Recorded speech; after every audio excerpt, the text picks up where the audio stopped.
Vaqueirinho sofre de uma condição patológica, ou seja, uma doença mental grave chamada esquizofrenia. E a esquizofrenia, ela traz pro cara delírios. O cara ouve vozes, se sente muitas vezes numa realidade paralela. Tem uma que o cara que vende as coisas ali na frente com o vendedor ambulante. Tem uma que ele jogou pedra na polícia. E sempre ele era levado e tratado como se fosse assim. Pô, o cara é problemático. Inclusive, peguem essa mensagem aí da assistente social, conselheira tutelar, que acabou cuidando do Gerson há alguns anos, o Vaqueirinho, para vocês entenderem um pouco melhor. Gerson, meu menino, sem juízo, quantas vezes na sala do CT você dizia a mim...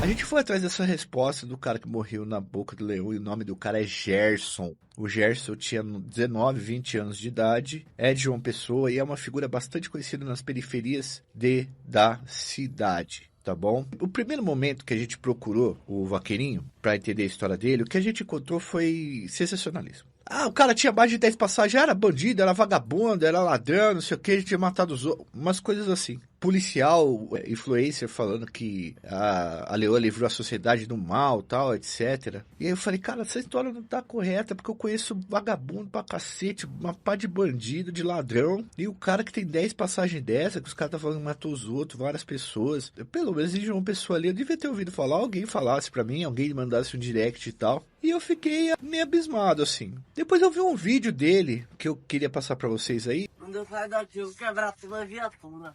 Como é? Vai quebrar a viatura de novo? De novo? Eu vou quebrar toda a viatura. Por que tu vai quebrar? De Eu novo? vou quebrar. Faz quanto tempo tu já fosse preso, fosse solto de novo? E dessa vez tu, de novo? Quando eu ser liberado, eu vou quebrar a viatura de novo, porque eu tô desempregado. É, porque eu tô desempregado, meu documento tá lá em Recife, eu não tenho dinheiro pra ir pra lá. Mas pra trabalhar, eu tenho que ter um salário, eu não tenho dinheiro pra comprar um salário pra tirar meus documentos. Mas você trabalhando, você não vai ter um salário, meu filho? É, Você vai quebrar de novo a viatura? Quebrar a viatura não Aí tem futuro, quebra, não. Mas é muito tempo pra eu trabalhar pra conseguir um salário do bom. Vaqueiro? Já 5 vezes Ixi, Maria. de maior. Tá Essa cagou. vai ser 6. Mas é só por dando pra tomando pobre. Diga que diga os policiais, não vou quebrar mais viatura. Eu vou quebrar sim quando Que eu sair é daqui. isso, homem? Faço Tem não. futuro, não. Quando eu sair daqui na audiência, eu vou quebrar também. Tem calma, Vaqueirinho. Vai devagar. E aí nesse vídeo eu percebi, e todo mundo percebeu assistindo aí, que o Vaqueirinho ele não é, como dizem na minha região, muito bom da cabeça. E aí a gente foi se aprofundar e conversar com pessoas da região, encontrar pessoas da região fazendo uma pesquisa, que conhecia o Vaqueirinho. E disseram pra gente que o Vaqueirinho aparece em programas policiais desses mais vagabundos aí o tempo todo. Aparecia, né? E ele aparecia sendo zoado, porque era sempre crimes pequenos que ele cometia, ou sempre coisas relacionadas a um desequilíbrio mental. E que até a polícia gostava dele. Tratava ele como se fosse um rapaz atrapalhado. Que era do crime, mas era totalmente atrapalhado. Mas que não oferecia uma maldade tão grande com ninguém. Eu tô falando que não era bandido? Não, eu tô falando que, beleza. Ele teve 10 prisões, não são necessariamente 10 passagens, são 10 prisões. E por dar bastante trabalho. Tem o vídeo que ele tá na casa de um idoso que era parente dele, e aí os idosos e ele estão brigando, parece que o idoso é trabalhado também. Tem uma que ele pula na casa de uma pessoa e ele tá meio perdido ali. Tem uma que ele briga com o pipoqueiro. Tem uma que o cara que vende as coisas ali na frente com o vendedor ambulante. Tem uma que ele jogou pedra na polícia. E sempre ele era levado e tratado como se fosse assim. Pô, o cara é problemático. E aí a gente foi atrás da história do Vaqueirinho. Tirado, então, nesse momento, essa questão das passagens. Não estou falando que ele não cometeu pequenos crimes, sim. Mas nada que execução de pessoas, assalto, esse tipo de coisa. Pessoas, a história do Vaqueirinho é a seguinte. E eu acho que todo mundo com essa informação. O Vaqueirinho sofre de uma condição patológica, ou seja, uma doença mental grave chamada esquizofrenia. E a esquizofrenia, ela traz pro cara delírios. O cara ouve vozes, se sente muitas vezes numa realidade paralela e muitas vezes nem entende o que está fazendo. É muito difícil de controlar o comportamento dele. Vive com a cabeça desorganizada. É um sofrimento absurdo, tá? E aí o que ocorre? O Estado deveria pegar pessoas desse jeito, que sofrem dessa esquizofrenia, que tem um sofrimento mental, e elas precisam de um cuidado intensivo. Não podem parar de tomar medicação, não podem parar de ver psiquiátricos e muitas vezes precisam ficar internados quando estão desorganizados. Porém, o Estado, através dos CAPs, né? os centros de assistência psicossociais, que substituíram o que antigamente eram os hospícios depois da reforma manicomial, eles não têm condições e têm poucos CAPs para poder abarcar todas essas pessoas, inclusive pessoas em situações graves, como o caso do Vaqueirinho, parece ser o caso do Vaqueirinho, tá? E a coisa pior, eu só estou dando uma introdução. Em determinado momento, os manicômios foram fechados por um movimento muito grande antimanicomial, que é interessante porque muitos desses manicômios eram açougues mesmo de verdade. Vide o caso de Barbacena, para quem não estudou, depois procura aí o Holocausto Brasileiro. Porém, quando fechou os manicômios e não pôde mais internar muita gente que tinha problemas graves e necessidade de cuidados intensivos, como muitos esquizofrênicos, o que ocorreu? Esses caras ficaram jogados nas praças, nos bairros. Os bairros e as praças viraram hospícios. Eu fiz uma entrevista muito foda, que a gente ainda não lançou, porque está sendo para um vídeo especial sobre Barbacena, com o Valentim Gentil. Valentim Gentil hoje, ele é um dos... Hoje não, faz 20, 30 anos, ele é um dos psiquiatras mais respeitados do mundo. Quem fez essa ponte para mim foi o meu psiquiatra e grande amigo, Fernando Fernandes, que é cara excepcional. Sigam ele, inclusive, ele tem um canal aqui, Psiquiatra Fernando Fernandes, não tem segredo, Psiquiatra Fernando Fernandes no Instagram também. E ele disse pra gente, tentaram demonizar a psiquiatria como se fosse algo demoníaco, e ao fechar todos os estabelecimentos, chamados de manicômio, e deixar a internação apenas em última instância, quando o bagulho já tá ficando muito louco, as pessoas impulsionaram essas pessoas a ficarem na praça, nos bairros e por aí, dando trabalho pra muita gente. Para os familiares, que muitas vezes não aguentam mais. No caso do Vaqueirinho, se ele é criminoso, ele iria para um manicômio judiciário, que está tendo que fechar tudo também. Esse é o problema da política populista do Brasil. Vamos voltar para o Vaqueirinho.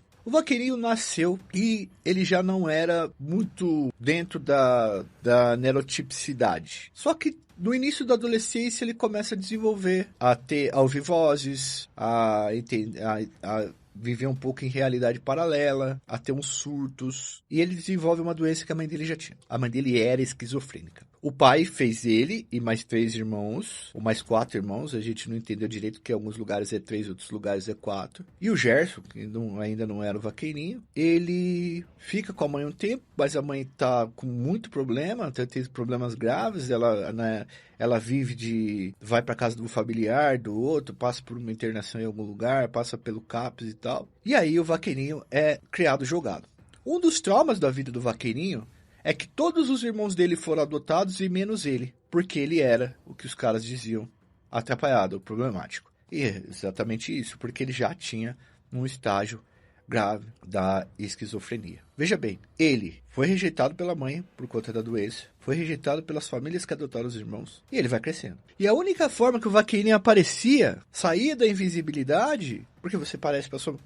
era cometendo esses pequenos crimes e arrumando confusão que muitas vezes ele não estava bem na cabeça, não estava bem do juízo. E não estou dizendo que ele não cometeu alguns crimes e que ele não tinha noção de vários crimes que ele cometeu. Mas as pessoas tratavam ele como se ele fosse um cara louco, maluco. Bom, louco. E aí, algumas vezes ele procurou tratamento, não conseguiu fazer, ninguém deu assistência, ninguém conseguiu interná-lo. E ele continuou a vida dele ali dando trabalho, tendo surto, essas coisas. E muitas vezes não, algumas vezes...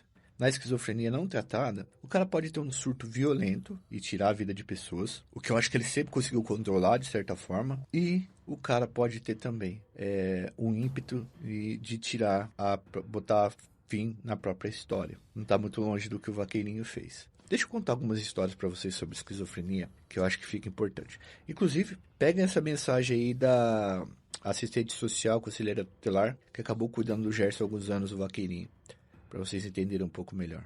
Gerson, meu menino, sem juízo, quantas vezes na sala do CT você dizia a mim que ia pegar um avião para ir para um safari na África para cuidar dos leões? Você ainda tentou, mas eu agradeci a Deus quando fui avisada pelo aeroporto que você tinha cortado a cerca e tinha entrado no trem de pouso do avião da Gol. Dei graças a Deus porque observaram pelas câmeras que havia um adolescente antes que uma desgraça acontecesse. Foram 8 anos acompanhando, lutando, brigando para garantir seus direitos. Quando você entrou na minha sala pela primeira vez, tinha apenas 10 anos, e eu e a conselheira Patrícia Falcão recebemos você das mãos da PRF, pois você foi encontrado na BR. Desde então, toda a rede de proteção passou a me procurar quando qualquer coisa acontecia com você.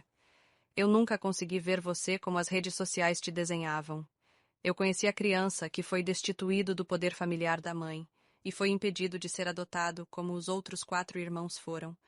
E o que a responsável pela instituição de acolhimento justificou foi que iria adorar alguém como você. Você só queria voltar a ser filho de sua mãe, que é esquizofrênica e não tinha condições nenhuma de cuidado. Sua avó também com problemas mentais, mas a sociedade, sem conhecer sua história, preferiu te jogar na jaula dos leões. O vaqueirinho, ele não é apenas uma figura que pulou ali. Para ele entrar naquela ala de leões, ô bicho, muita coisa aconteceu. O poder público, o SUS, as pessoas que se aproveitavam das coisas que acontecia com ele para ganhar dinheiro. Tudo. Muita gente ajudou ele a escalar o muro de 6 metros até que a leoa pudesse abocanhá-lo ali. Muita gente. Ele não foi ele botar ponto final na própria história sozinho. Tem toda uma sociedade movimentando isso. Muita gente que botou gasolina. Novamente eu digo para vocês, não se coloquem em lugar de preconceito ou esse tipo de coisa, porque é preciso ter a mente aberta para vocês entenderem o que eu estou falando. Independente dos crimes cometidos por ele, vocês podem xingar o cara, tudo, mas ele tinha essa condição.